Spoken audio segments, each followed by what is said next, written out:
So while the mulberry silkworm was getting world famous, there was another silkworm, the Samia cynthia ricini, or the Philosamia ricini, which was carving its own story in this area. It ate these castor leaves and spun a unique open-ended cocoon, which was very unique to silk, as it was known. And from where the moth could fly away. It is said that if you put a baby in an airy blanket, it just falls asleep. It's so comforting. Why Eri is so different from other silks? It's uniquely versatile, soft like cotton, soft and cool like cotton. It has the warmth of a wool, and it has the matte, subtle sheen of a silk. And it can look like a linen depending on how you weave it. So it has a lot of meaning for me.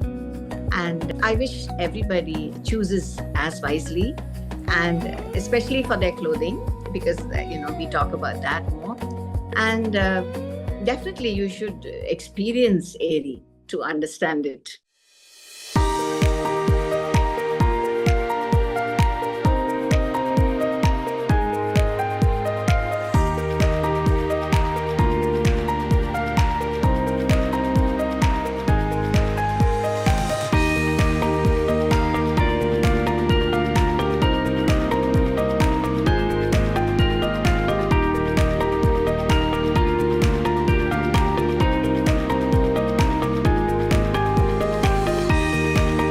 So our topic today is the magic of Eri Silk. I will tell you from the beginning. All of us think that this silk originated in China and it was exclusive to China. Okay, this was like even a millennium before the Shang dynasty in the 1600s BC. But what archaeologists have found recently, which is quite fascinating, is that in our Indus Valley Civilization at Harappa and Chanduharo, which is now in Pakistan, they found remnants of fibers.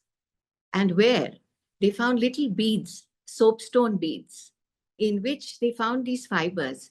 And when they checked these fibers, guess what? It was from a silk moth, which is indigenous to India, the Eri silk. Okay, in Chanduharo. And that is so fascinating because imagine it lasted for all these years. This was in 2450 BC to 2000 BC. That was when sericulture was there. So what it shows that although sericulture existed in China, it was not exclusive to China.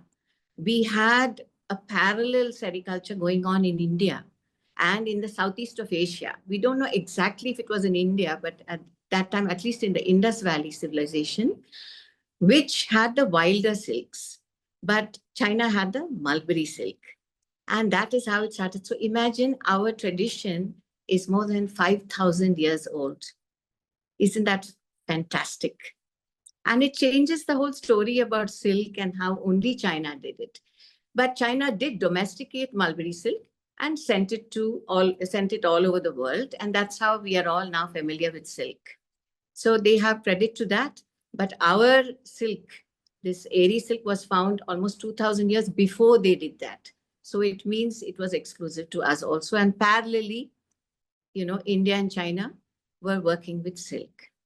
And that is something I found fantastic because I just learned about it.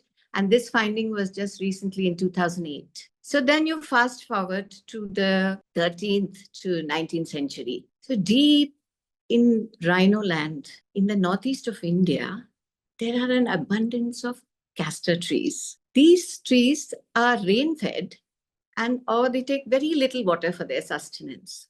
They give us so much, but they take so little. So while the mulberry silkworm was getting world famous, there was another silkworm, the Samia cynthia ricini, or the Philosamia ricini, which was carving its own story in this area. It ate these castor leaves and spun a unique open-ended cocoon, which was very unique to silk, as it was known.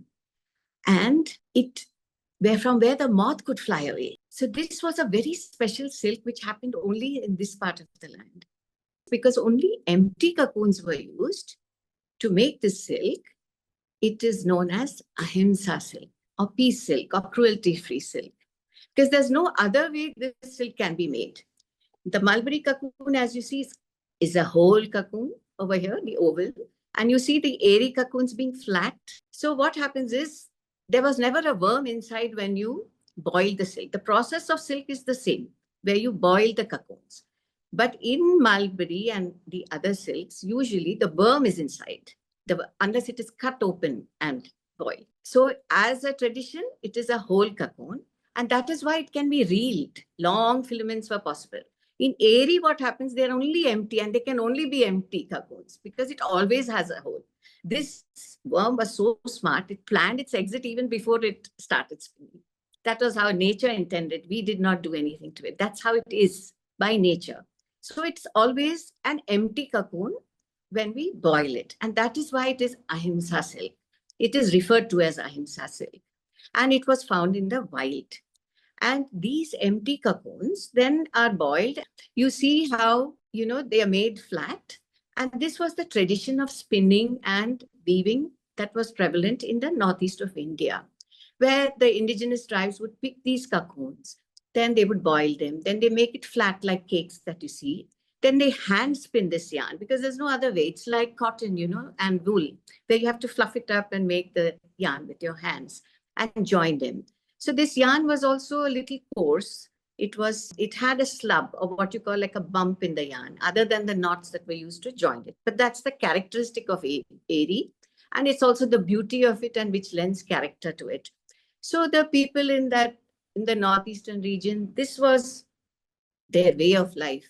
They would pick up these cocoons, they would spin their yarn and weave their garments, which were usually unstitched. It was a way of life for them. Then how they wove it, even in their bride's trousseau, there used to be Eri silk. They had a shawl. And they have what they call the Jora shawl, which is two shawls woven together with a slight loose weave in the center. And I'm told they had to cut this shawl in front of the priest or at some point in their lives to show togetherness, between the husband and wife. And also every house had a loom. They would, weave and every house had designs of their own. They would put these designs on bamboo sticks to preserve them for their family. And it was called ghai, I think, the bamboo stick design panels. And those were given from mother to daughter, and the tradition continued. There's also an old Assamese proverb which compares the comfort of Eri to the coolness of curd. That's the Assamese way. And it is said that if you put a baby in a Eri blanket, it just falls asleep. It's so comforting. So this was their way of life. And they continued like this. And this was the tradition that kept going on. And it was a cottage industry primarily, where it was indigenous to the local people who enjoyed the silk. The Buddhist monks, of course, wore it because it was considered ahimsa. So it used to travel to Nepal, Thailand. I've seen it in Vietnam, Cambodia, in the museums. So Southeast Asia, yes, there was silk, and this was one of the silks which was very prevalent. So this was the way of life in the Northeast. Now, in this scenario, enters a group of textile technologists led by an Assamese, Dilip Barua. What was their goal and intention? To uplift grassroots economy with local resources, meaning Eri, and make this yarn, like I told you, it was a very rough yarn. So for it to have more value in terms of more productivity and consumption, it had to be made finer.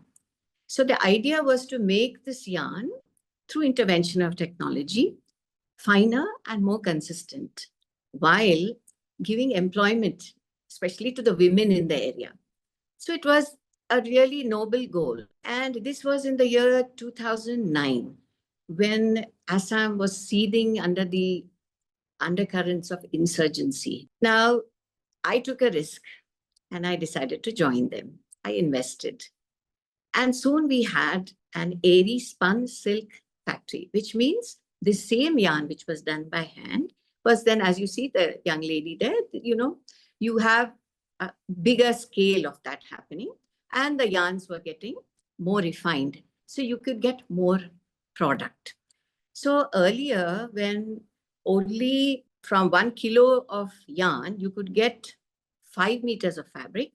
Today, you could get up to 25 meters of fabric.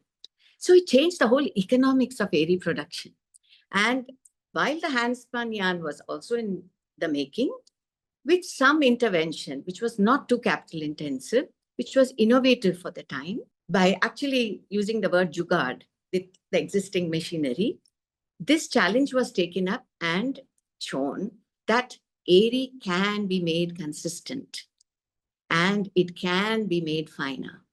So that was a big revolution for Eri. So from the state of it being a cottage industry, and we could get more product. So this was the revolution in Eri. Then we have to understand why Eri is so different from other silks. It's uniquely versatile. It's soft like cotton, soft and cool like cotton. It has the warmth of a wool, and it has the matte, subtle sheen of a silk. And it can look like a linen depending on how you weave it.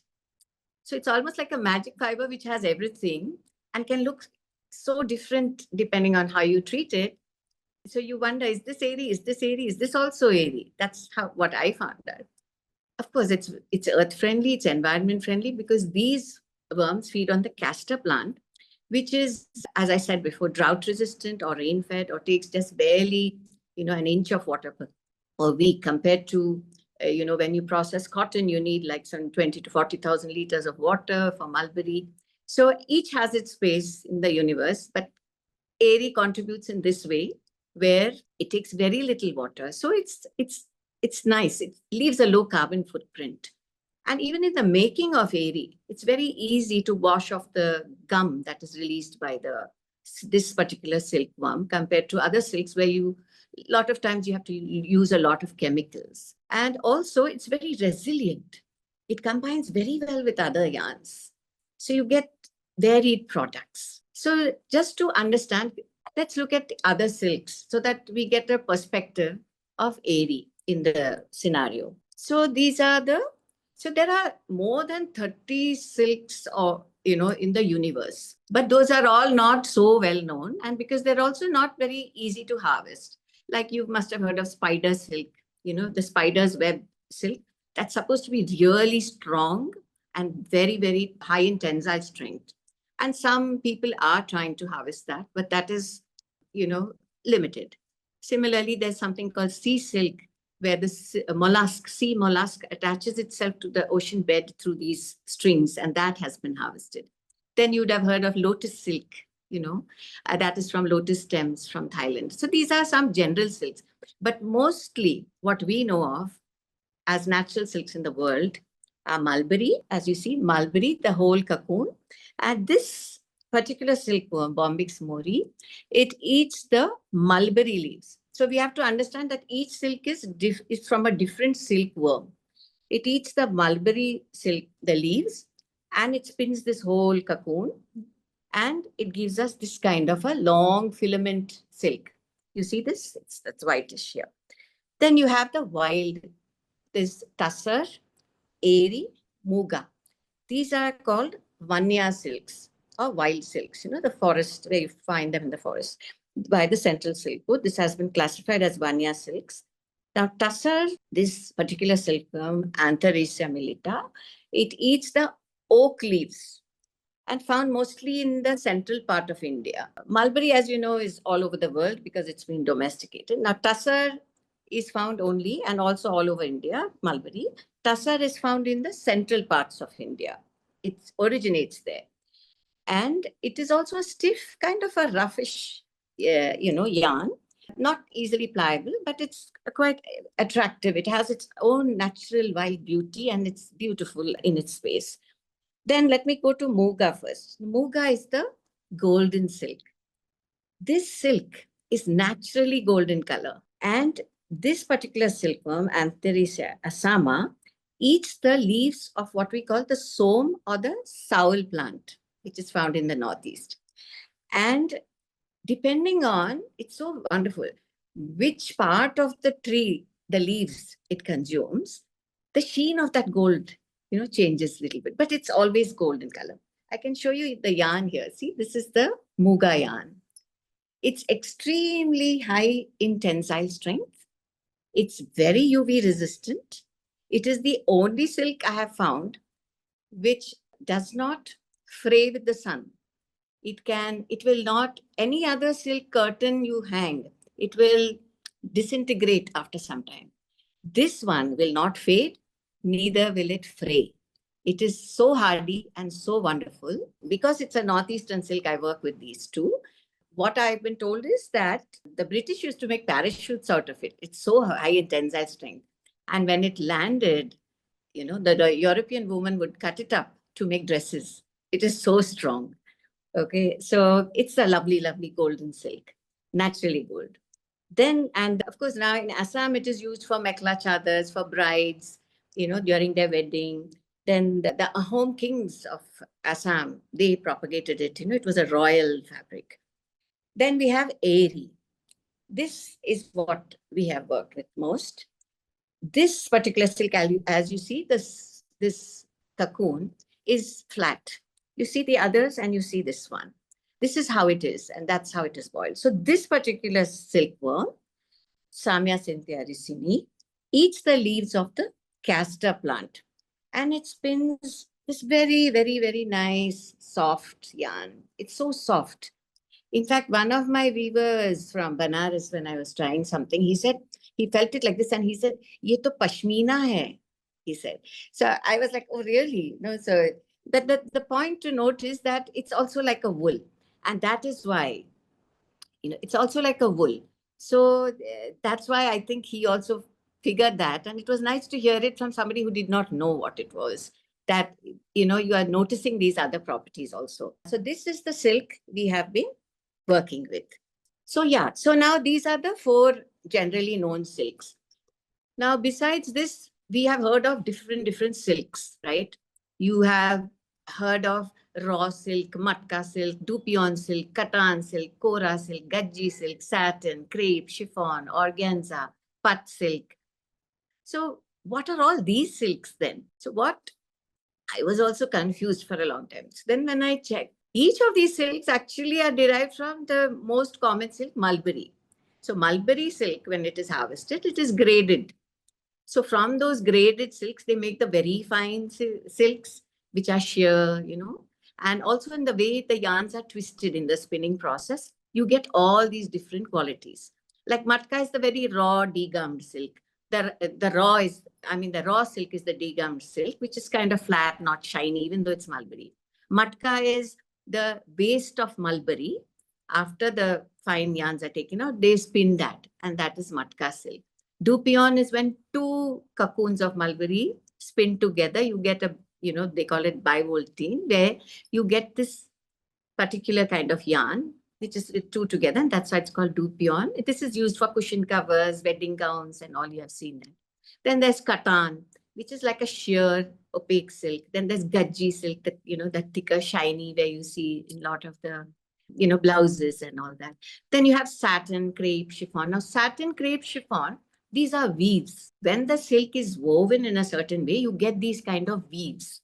So weaves see this in the form of mulberry. So it is mulberry satin as of today, but we have also developed an Eri satin, which is quite fascinating. Then you have organza, again from mulberry. Pat silk is also from, so these are all mulberry silk. Just to give you a perspective of different silks, because I was confused, I thought it'd be nice for everybody to know.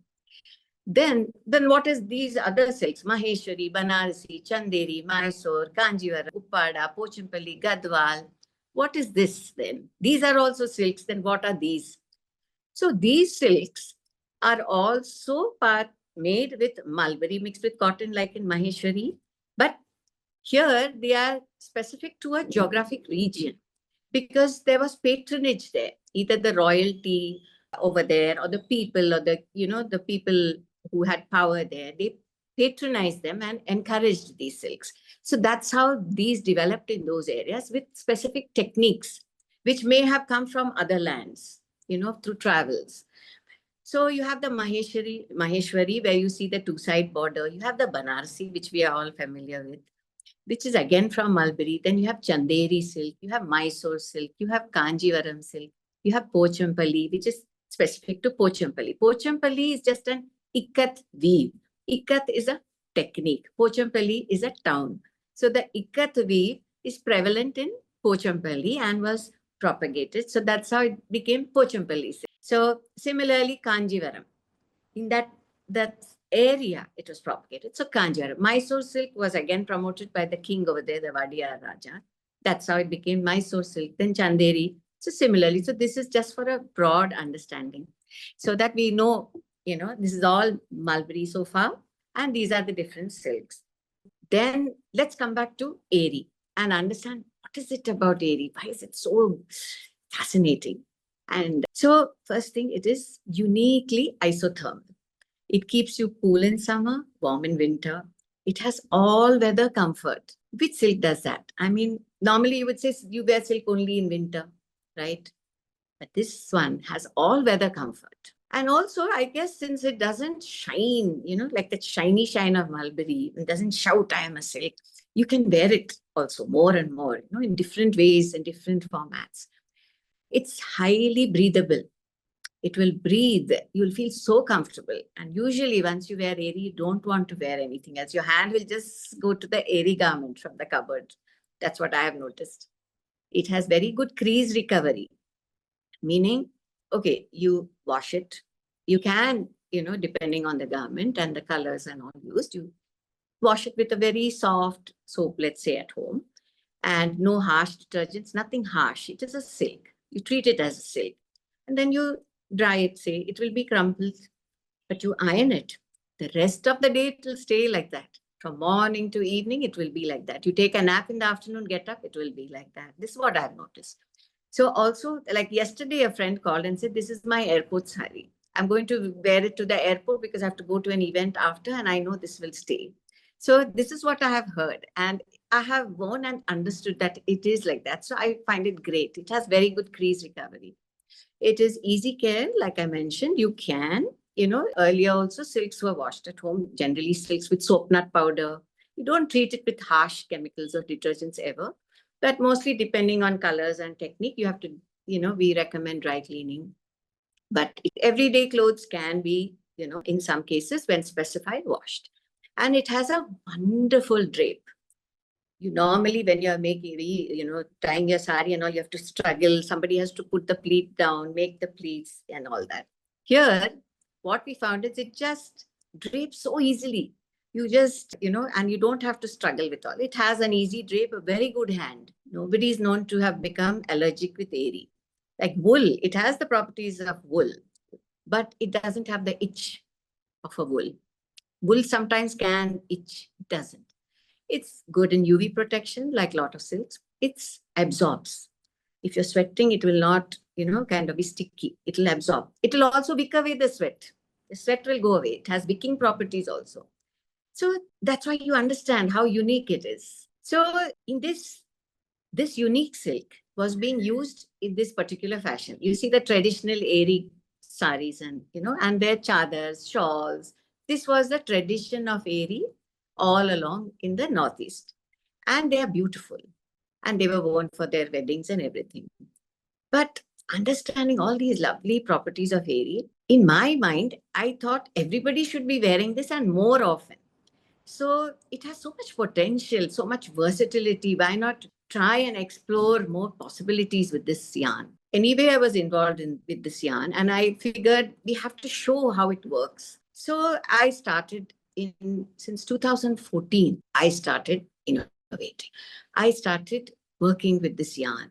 I started, picking anybody, any willing weaver became my target. So initially, I would coax them to use it in the weft because it's kind of slubby. It's difficult. Why bother with something new? Nobody wants to. First of all, it's a headache. So it was a lot of struggle trying to get people to use. Being from Telangana, I reached out to a ikat weaver from Pochampalli, as we know it as Pochampalli silk, but done in Puttapaka. That is the village, actually. So he was willing. So we tried it in the weft. Then we saw that it worked and it looked nice. Then we felt the sari was heavy. So in this way, we kept on looking at different weavers. So over the years, I kept on meeting people, going to villages. I met so many wonderful people who shared their knowledge so generously with me. I have no academic background in textiles, so it was all learning along the way from weavers, people who were, good enough to share, and just chatting. And we then, we had to build trust in them to work this. And we started working with all the heritage weaves in different states. So our innovations in Eri Silk, I'd like to share with you what we did. And we found that every weave took at least 2 years by the time you titrated everything. So today we have Eri Paithani. This is all done with Eri. We have Eri Kanjivaram. Like I mentioned, Python is a town, which was done with mulberry yarn. So we introduced the Eri yarn to it more because of all these wonderful properties I told you before. And I said, let's see how it turns out. Of course, each weaving tradition is different. So you cannot put a coarser, yarn which is thicker than a mulberry into their technical terms of reed and all that. So a lot of times the looms had to be titrated so much. So then, in the Kanjivaram looms, we got the one on the right. Then we had the Kota inspired. We wanted something lighter. So then it was a Kota inspired weave, as you see on the left. Then on the right, we have the Uppada weave. See, each weaving technique has so much to give and so much skill, So it was lovely to see how it evolved and how Eri brought magic to every weave just from the drape and the hand. So it just became more comfortable to wear. Of course, everything that was possible in mulberry could not because of the denier of the yarn, because of the thickness of the yarn. There were some compromises we had to make. But overall, some were superb, like the kalamkari, I thought was fantastic. It took the color so beautifully. And as you see, it was, I was quite amazed at it. Of course, in terms of design and colors, we give it so that it's more, it's something, everybody would wear. And there is some aesthetic to it, which we thought would classify as a higher value product. Then we tried natural dye block print. So I went to Machilipatnam and met this lovely, wonderful gentleman, Ishwaradu, who showed me all his weaves, and we had that. Then we had Eri Jack, as you see, all the booties. So this is just different. This is Eri Ikat, as you see, in our... And because Eri didn't have so much of a shine, and we want to justify the price, we added Zari also, Eri Jamdani, Eri cotton. So these are just different varieties for you to understand. We used the traditional Assam motifs and just created a new look over here. Then we had Eri linen inspired, which had the look of linen, depending on, how I combined the yarns and the different counts. So this is just an overall view of the qualities that we did. And we developed dhotis, I forgot to mention, for men. And also, since it's an AHIMSA silk, we developed the dhoti case for the community they are willing to use. I know earlier they used to use matka, which is a spun yarn. So this turned out beautiful and it's become quite popular. So we have a lot of kurta materials and extra, etc. now for men also. And then having done all this, we had to be recognized, and somehow, word spread just through an email or whatever. And then we got some recognition and validation of our product, which gave us more confidence to work more. So we were invited to the Sustainability Thinking exhibition in Florence, Ferragamo Museum. And that was a wonderful experience where we hung natural dyed Eri. You see that? And those cocoons by somebody else, but the fabric behind is ours, which is a beige color. You're seeing more of the pillar, sorry, but it's hanging right there. Then we had, displayed Made in Town Paris, which is an exclusive Paris showroom for a month. And we did what is called like the Eri fur, where we combined 2-3 weaving techniques and we created Eri fur. That was so amazing, that whole experience. That will take another, session, so I will skip, but just to show the possibilities. It was amazing, like ikat with cutting techniques and jacquard, and then, it really looked like a fur, but not heavy, and, with AHIMSA Silk. Then, of course, we got invited to the International Folk Art Market. which was another wonderful experience, seeing so much craft, and it inspired us more. Then, we were at Silk in Lyon.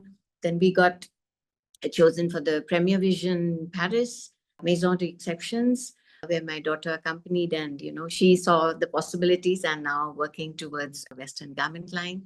So working with the looms was not easy. Every loom had to be titrated. We had to adjust the reeds, we had to adjust the pick, we had to make sure the weight of the sari was correct. We had to make sure the weather conditions, the yarn behaves differently in the weather conditions.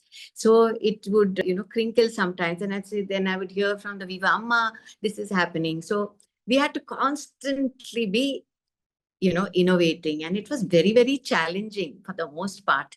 But it was exciting also, and it was a learning, and we tried to document as much as we can for anybody else to weave with it. So then we developed all these different qualities, as I said, but always maintaining the essence of Eri. And what is that? The all-encompassing comfort. To whom? To the wearer, right? While supporting all these other causes, yes, it gives utmost comfort to the wearer. Now, what is comfort? What is comfort? What is comfort as you know it? Comfort in clothing, there are 4 aspects to it, according to me. Physical or the tactile comfort. When you touch a fabric, what do you feel? Is it soft? Is it rough? Is it pokey, itchy type? Then the physical aspect, that is the tactile part, the feel. Then the physical part, how is it draping? Like I said, the fall is so good. Then how is it crumpling? Does it crush too much? Is it stiff? Is it pilling? Does the thing come out? So these are all the physical aspects which are obvious to the eye and to the touch, to the senses of, eye and touch. Then you have physiological comfort. What is physiological comfort? You see, anything you put on your skin, a fabric, it is a layer which is between your body and the outside environment. So it creates the microclimate for you, So it's very important how you pick that. So how do you pick? You have to check. Is it breathable? Is it absorbent? Does it absorb sweat? Is it moisture wicking? Does it keep me warm or cool? See, all these aspects. Is it UV resistant? What does it do for me to maintain my thermoregulatory system, meaning my microclimate? Simply put, how comfortable I am in this fabric, which is protecting me from the outside. Now, let's say it's very cold outside. You will wear a heavy winter jacket, but that lining of that jacket doesn't have absorbency, and your body will generate heat, so you'll sweat. What will happen? That even though the outer layer of the jacket is very powerful in its function, it's not going to be as efficient, right? Because it's not absorbing inside. So it's very important to check what is the function of this garment, how is it going to serve me, and what are the qualities I have to look for. Then you have the psychological aspect. How am I looking in this? That is important. I can tell you all these stories, but I put it on me and I say, not looking good, or this color doesn't suit me, or you have this perception from childhood, this color is not going to suit me. My mother always said this, or somebody said, so what, what is it? So you have to, it's basically what you're thinking when you're buying that fabric, how you're feeling, that how I'll be perceived or how you perceive yourself. Moral comfort. Then we have moral comfort. What is moral comfort? See, when you're buying something, you must think, who is this going to support? Is it handloom? Is it powerloom?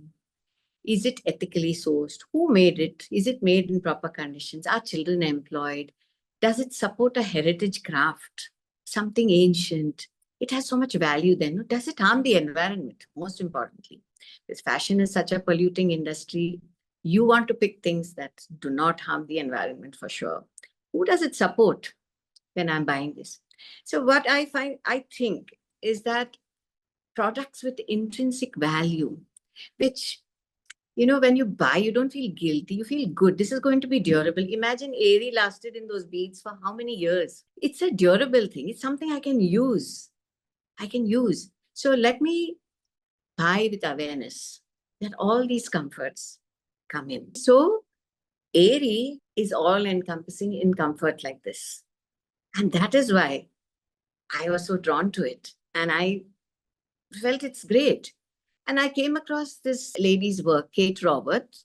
She proposed what is called the donut economics, and which a lot of the other Nobel Prize economists applauded her for this, where she likened the donut ring to the safe and just space for humanity. So she says all businesses and all choices should be made with a conscience. So humanity has to meet all its basic needs. And so she said that the hole in the donut represents all our needs. Okay? Water, food, clothing, health, everything. Then that circle, the green circle, is where we need to operate. If you cross that, you start hurting the environment. So when you're meeting your needs, you make sure you stay within those boundaries where you meet your needs. You don't fall short. There shouldn't be poverty. At the same time, you shouldn't exceed the boundary so much that you cause harm to the environment, which eventually, of course, causes harm to you. So I found this very engaging and very thought provoking, which I felt I should share. Because for me, working with Eri signified all of this. And it kind of fit the bill. I didn't know about this then, but when I ask myself, why am I struggling, so much when this yarn is not working, the weavers are saying, "Ayo, what is this and all?" Then I think, okay, it makes sense. It's supporting some people. We've sold, more than 18,000 saris so far. People come back saying how comfortable it is, how they feel so good. And then there are fabrics, and there are so many people I feel, benefit from it in terms of comfort. So it's impact in many ways. And so it has a lot of meaning for me. And I wish everybody chooses as wisely, and especially for their clothing, because, we talk about that more. And definitely you should experience Eri to understand it and make the right choices, for you, for the environment, for your children, and for the world. Thank you.